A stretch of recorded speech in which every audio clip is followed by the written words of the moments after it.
आज रविवार है। पूरा दिन बारिश होती रही। अभी थोड़ी देर पहले ही बरसना बंद हुआ था, लेकिन तेज़ हवा की सरसराहट अब भी सुनाई पड़ रही थी।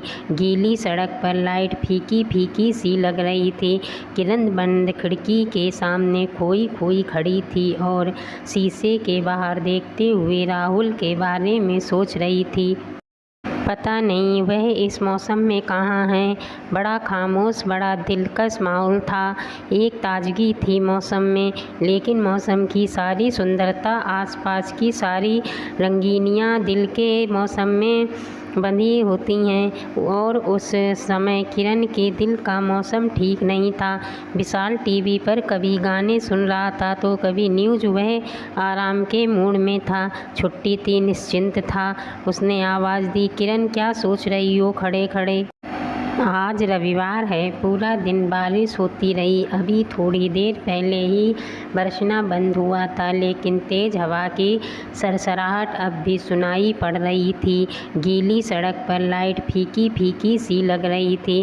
किरण बंद खिड़की के सामने खोई खोई खड़ी थी और शीशे के बाहर देखते हुए राहुल के बारे में सोच रही थी। पता नहीं वह इस मौसम में कहाँ है। बड़ा खामोश, बड़ा दिलकश माहौल था। एक ताजगी थी मौसम में, लेकिन मौसम की सारी सुंदरता, आसपास की सारी रंगीनियाँ दिल के मौसम में बंधी होती हैं। और उस समय किरण के दिल का मौसम ठीक नहीं था। विशाल टीवी पर कभी गाने सुन रहा था तो कभी न्यूज़। वह आराम के मूड में था। छुट्टी थी, निश्चिंत था। उसने आवाज़ दी, किरण क्या सोच रही हो खड़े खड़े? कुछ नहीं, ऐसे ही बाहर देख रही हूँ। अच्छा लग रहा है। यश और समृद्धि कब तक आएंगे? बस आने ही वाले हैं। मैं उनके लिए कुछ बना लेती हूँ, कहकर किरण किचन में चली गई। किरण जानबूझकर किचन में आ गई थी। विशाल की नज़रों का सामना करने की उसमें इस समय हिम्मत नहीं थी। उसकी नज़रों में इस समय बस राहुल के इंतज़ार की बेचैनी थी। किरण और विशाल के विवाह को 20 वर्ष हो गए थे। युवा बच्चे यश और समृद्धि अपनी अपनी पढ़ाई और दोस्तों में व्यस्त हुए तो किरण को जीवन में एक अकेलापन खलने लगा। वह विशाल से अपने अकेलेपन की चर्चा करती। विशाल, आप भी काफ़ी व्यस्त रहने लगे हैं, बच्चे भी बिजी हैं, आजकल कहीं मन नहीं लगता।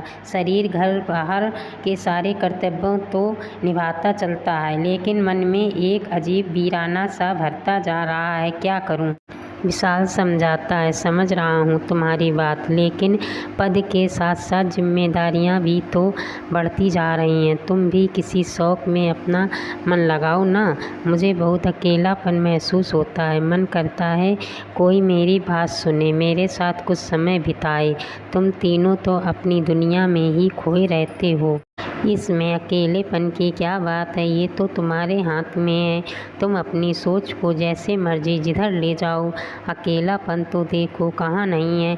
आजकल फ़र्क बस इतना ही है कि कोई बूढ़ा होकर अकेला हो जाता है, कोई थोड़ा पहले। इस सच्चाई को मन से स्वीकारो तो कोई तकलीफ़ नहीं होती। और हाँ, तुम्हें तो पढ़ने लिखने का इतना शौक़ था ना, तुम तो कॉलेज में लिखती भी थीं। समय मिलता है तो कुछ लिखना शुरू करो। मगर किरण को अपने अकेलेपन से इतनी आसानी से मुक्ति होना मुश्किल लगता। इस बीच विशाल ने रुड़की से दिल्ली MBA करने आए अपने प्रिय दोस्त के छोटे भाई राहुल को घर आने के लिए कहा तो किरण राहुल से मिलने के बाद खिल सी उठी। हॉस्टल में रहने का प्रबंध नहीं हो पाया तो विजय ने विशाल से फ़ोन पर कहा, यार उसे कहीं अपने आसपास ही कोई कमरा दिलवा दे, घर में भी सब लोगों की चिंता कम हो जाएगी। विशाल के खूबसूरत से घर में पहली मंजिल पर 2 कमरे थे। एक कमरा यश और समृद्धि का स्टडी रूम था, दूसरा एक तरफ से गेस्ट रूम था। रहते सब नीचे ही थे। जब कुछ समझ नहीं आया तो विशाल ने किरण से विचार विमर्श किया, क्यों ना राहुल को ऊपर का कमरा दे दें, अकेला ही तो है, दिन भर तो कॉलेज में ही रहेगा।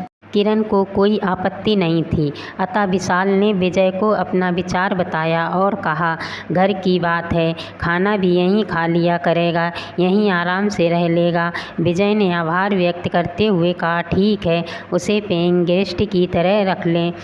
विशाल हंसा, क्या बात कर रहा है, जैसे तेरा भाई वैसे ही मेरा भाई। राहुल अपना बैग ले आया, अपने हंसमुख स्वभाव से जल्दी से सबसे हिल मिल गया। किरण को अपनी बातों से इतना हंसाता कि किरण तो जैसे फिर से जी उठी हो। नियमित व्यायाम और संतुलित खान पान के कारण किरण संतुलित देह व्यष्टि की स्वामिनी थी। राहुल उससे कहता, कौन कहेगा आप यश और समृद्धि की माँ हैं, बड़ी बहन लगती हैं। उनकी राहुल किरण के बनाए खाने की, उसके स्वभाव की, उसकी सुंदरता की दिल खोलकर तारीफ करता और किरण अपनी उम्र के 40वें साल में एक नवयुवक से अपनी प्रशंसा सुनकर जैसे नए उत्साह से भर गई। कई दिनों से विशाल अपने पद की बढ़ती जिम्मेदारियों में व्यस्त होता चला गया था।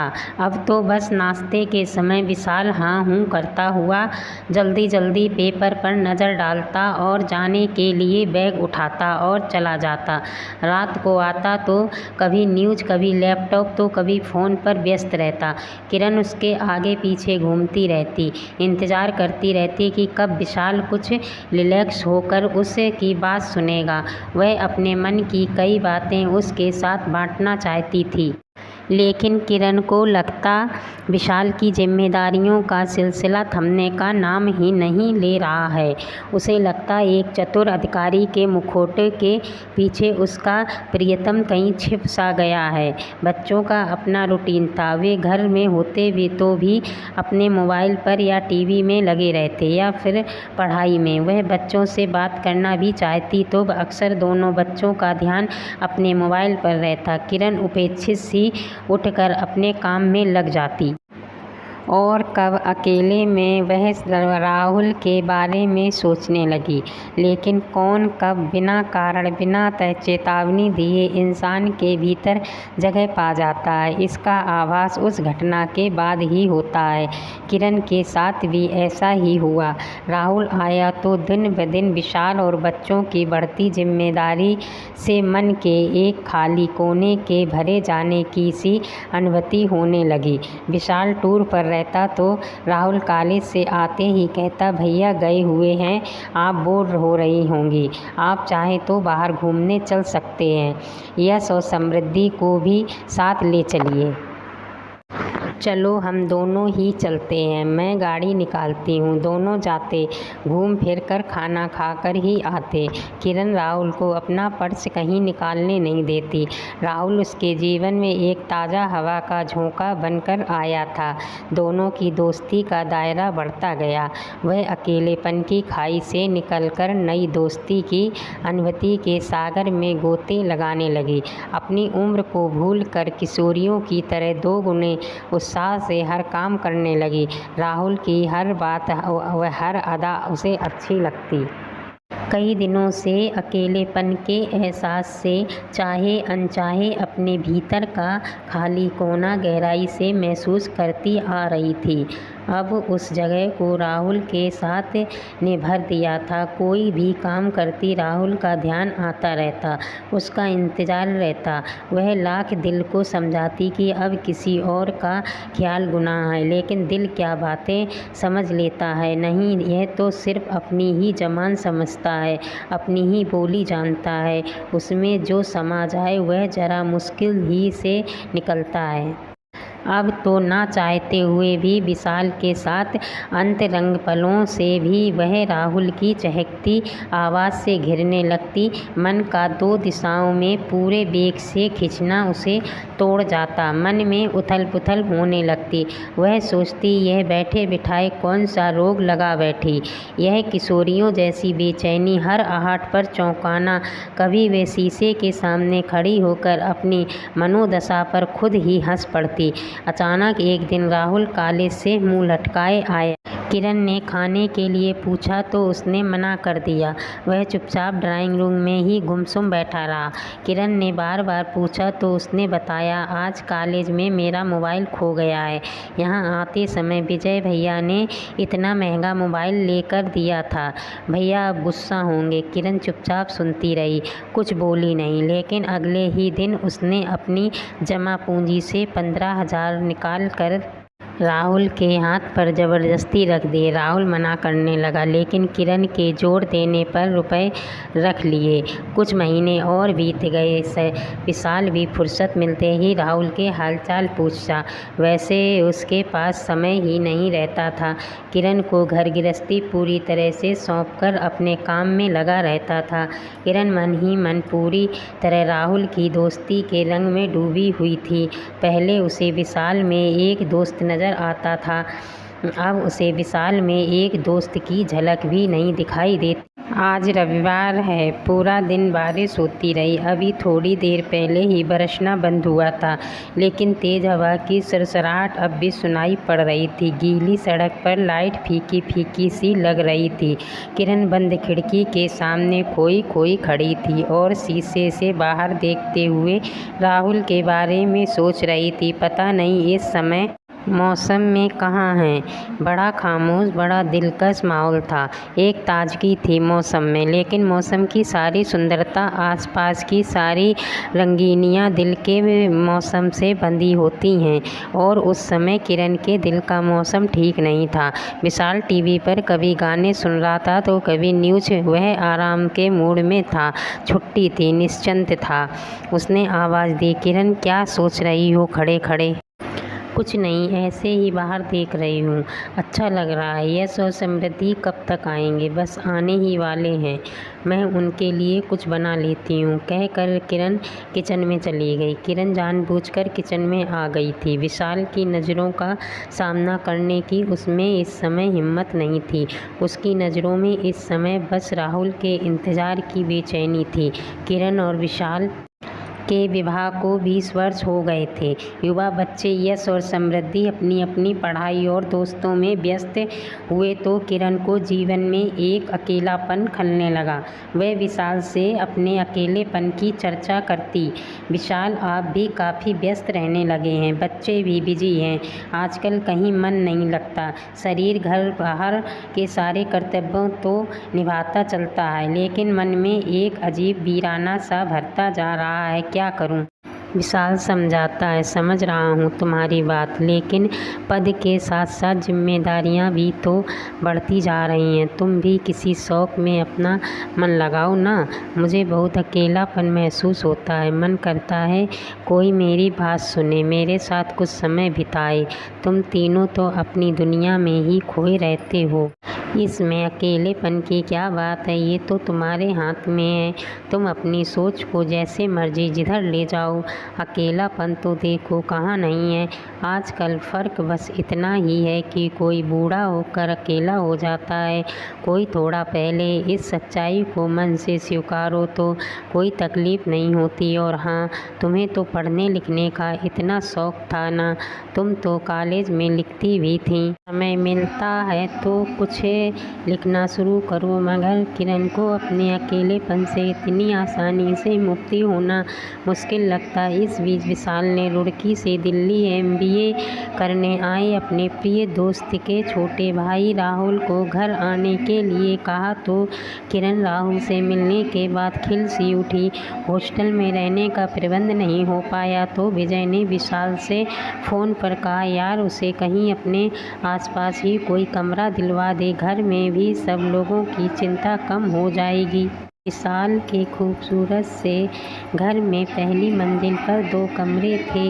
एक कमरा यश और समृद्धि का स्टडी रूम था, दूसरा एक तरफ से गेस्ट रूम था। रहते सब नीचे ही थे। जब कुछ समझ नहीं आया तो विशाल ने किरण से विचार विमर्श किया, क्यों ना राहुल को ऊपर का कमरा दे दें, अकेला ही तो है, दिन भर तो कॉलेज में ही रहेगा। किरण को कोई आपत्ति नहीं थी, अतः विशाल ने विजय को अपना विचार बताया और कहा, घर की बात है, खाना भी यहीं खा लिया करेगा, यहीं आराम से रह लेगा। विजय ने आभार व्यक्त करते हुए कहा, ठीक है, उसे पेइंग गेस्ट की तरह रख लें। विशाल हंसा, क्या बात कर रहा है, जैसे तेरा भाई वैसे ही मेरा भाई। राहुल अपना बैग ले आया, अपने हंसमुख स्वभाव से जल्दी से सबसे हिल मिल गया। किरण को अपनी बातों से इतना हंसाता कि किरण तो जैसे फिर से जी उठी हो। नियमित व्यायाम और संतुलित खान-पान के कारण किरण संतुलित देह व्यष्टि की स्वामिनी थी। राहुल उससे कहता, कौन कहेगा आप यश और समृद्धि की माँ हैं, बड़ी बहन लगती हैं। उनकी राहुल किरण के बनाए खाने की, उसके स्वभाव की, उसकी सुंदरता की दिल खोलकर तारीफ करता और किरण अपनी उम्र के 40वें साल में एक नवयुवक से अपनी प्रशंसा सुनकर जैसे नए उत्साह से भर गई। कई दिनों से विशाल अपने पद की बढ़ती जिम्मेदारियों में व्यस्त होता चला गया था। अब तो बस नाश्ते के समय विशाल हाँ हूँ करता हुआ जल्दी पेपर पर नज़र डालता और जाने के लिए बैग उठाता और चला जाता। रात को आता तो कभी न्यूज़, कभी लैपटॉप, तो कभी फ़ोन पर व्यस्त रहता। किरण उसके आगे पीछे घूमती रहती, इंतज़ार करती रहती कि कब विशाल कुछ रिलैक्स होकर उसकी बात सुनेगा। वह अपने मन की कई बातें उसके साथ बांटना चाहती थी, लेकिन किरण को लगता विशाल की जिम्मेदारियों का सिलसिला थमने का नाम ही नहीं ले रहा है। उसे लगता एक चतुर अधिकारी के मुखौटे के पीछे उसका प्रियतम कहीं छिप सा गया है। बच्चों का अपना रूटीन था, वे घर में होते भी तो भी अपने मोबाइल पर या टीवी में लगे रहते या फिर पढ़ाई में। वह बच्चों से बात करना भी चाहती तो अक्सर दोनों बच्चों का ध्यान अपने मोबाइल पर रहता। किरण उपेक्षित सी उठकर अपने काम में लग जाती और कब अकेले में वह राहुल के बारे में सोचने लगी। लेकिन कौन कब बिना कारण, बिना चेतावनी दिए इंसान के भीतर जगह पा जाता है, इसका आभास उस घटना के बाद ही होता है। किरण के साथ भी ऐसा ही हुआ। राहुल आया तो दिन ब दिन विशाल और बच्चों की बढ़ती जिम्मेदारी से मन के एक खाली कोने के भरे जाने की सी अनुभूति होने लगी। विशाल टूर पर रहता तो राहुल कॉलेज से आते ही कहता, भैया गए हुए हैं, आप बोर हो रही होंगी, आप चाहें तो बाहर घूमने चल सकते हैं, यश और समृद्धि को भी साथ ले चलिए। चलो हम दोनों ही चलते हैं, मैं गाड़ी निकालती हूँ, दोनों जाते, घूम फिर कर खाना खाकर ही आते। किरण राहुल को अपना पर्स कहीं निकालने नहीं देती। राहुल उसके जीवन में एक ताज़ा हवा का झोंका बनकर आया था। दोनों की दोस्ती का दायरा बढ़ता गया। वह अकेलेपन की खाई से निकलकर नई दोस्ती की अनुभूति के सागर में गोते लगाने लगी। अपनी उम्र को भूल कर किशोरियों की तरह दोगुने उत्साह से हर काम करने लगी। राहुल की हर बात व हर अदा उसे अच्छी लगती। कई दिनों से अकेलेपन के एहसास से चाहे अनचाहे अपने भीतर का खाली कोना गहराई से महसूस करती आ रही थी। अब उस जगह को राहुल के साथ ने भर दिया था। कोई भी काम करती राहुल का ध्यान आता रहता, उसका इंतज़ार रहता। वह लाख दिल को समझाती कि अब किसी और का ख्याल गुनाह है, लेकिन दिल क्या बातें समझ लेता है। नहीं, यह तो सिर्फ अपनी ही ज़बान समझता है, अपनी ही बोली जानता है। उसमें जो समा जाए वह ज़रा मुश्किल ही से निकलता है। अब तो ना चाहते हुए भी विशाल के साथ अंतरंग पलों से भी वह राहुल की चहकती आवाज़ से घिरने लगती। मन का दो दिशाओं में पूरे वेग से खींचना उसे तोड़ जाता। मन में उथल पुथल होने लगती। वह सोचती, यह बैठे बिठाए कौन सा रोग लगा बैठी, यह किशोरियों जैसी बेचैनी, हर आहट पर चौंकाना। कभी वे शीशे के सामने खड़ी होकर अपनी मनोदशा पर खुद ही हंस पड़ती। अचानक एक दिन राहुल कॉलेज से मुंह लटकाए आया। किरण ने खाने के लिए पूछा तो उसने मना कर दिया। वह चुपचाप ड्राइंग रूम में ही गुमसुम बैठा रहा। किरण ने बार बार पूछा तो उसने बताया, आज कॉलेज में मेरा मोबाइल खो गया है। यहाँ आते समय विजय भैया ने इतना महंगा मोबाइल लेकर दिया था। भैया अब गुस्सा होंगे। किरण चुपचाप सुनती रही, कुछ बोली नहीं। लेकिन अगले ही दिन उसने अपनी जमा पूंजी से 15,000 निकाल कर राहुल के हाथ पर ज़बरदस्ती रख दिए। राहुल मना करने लगा, लेकिन किरण के जोर देने पर रुपए रख लिए। कुछ महीने और बीत गए। विशाल भी फुर्सत मिलते ही राहुल के हालचाल पूछता। वैसे उसके पास समय ही नहीं रहता था। किरण को घर गृहस्थी पूरी तरह से सौंपकर अपने काम में लगा रहता था।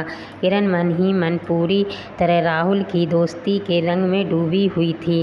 पहले उसे विशाल में एक दोस्त नज़र आता था, अब उसे विशाल में एक दोस्त की झलक भी नहीं दिखाई देती। यह क्या उसी की गलती थी? विशाल को अब उसकी कोमल भावनाएं छू कर भी नहीं जाती थीं। राहुल में उसे एक दोस्त नज़र आता था। वह उसकी बातों में रुचि लेता है, उसके शौक ध्यान में रखता है, उसकी पसंद नापसंद पर चर्चा करता है। उसे बस एक दोस्त की ही तो तलाश थी। वह उसे राहुल के रूप में मिल गया। उसे और कुछ नहीं चाहिए। एक दिन विशाल टूर पर था। यश और समृद्धि किसी बर्थडे पार्टी में गए थे। अंधेरा हो चला था। राहुल भी अभी तक नहीं आया था। किरण लॉन में टहल रही थी। राहुल आया, नीचे सिर किए हुए मुंह लटकाए ऊपर अपने कमरे में चला गया। किरण को देख कर भी रुका नहीं तो किरण को उसकी फिक्र हुई। वह उसके पीछे पीछे ऊपर गई। जब से राहुल आया था वह कभी उसके रूम में नहीं जाती। नौकरानी ही सुबह सफाई कर आती थी। उसने जाकर देखा, राहुल आंखों पर हाथ रख कर लेटा। किरण ने पूछा, क्या हो गया है? तबीयत तो ठीक है। राहुल उठकर बैठ गया।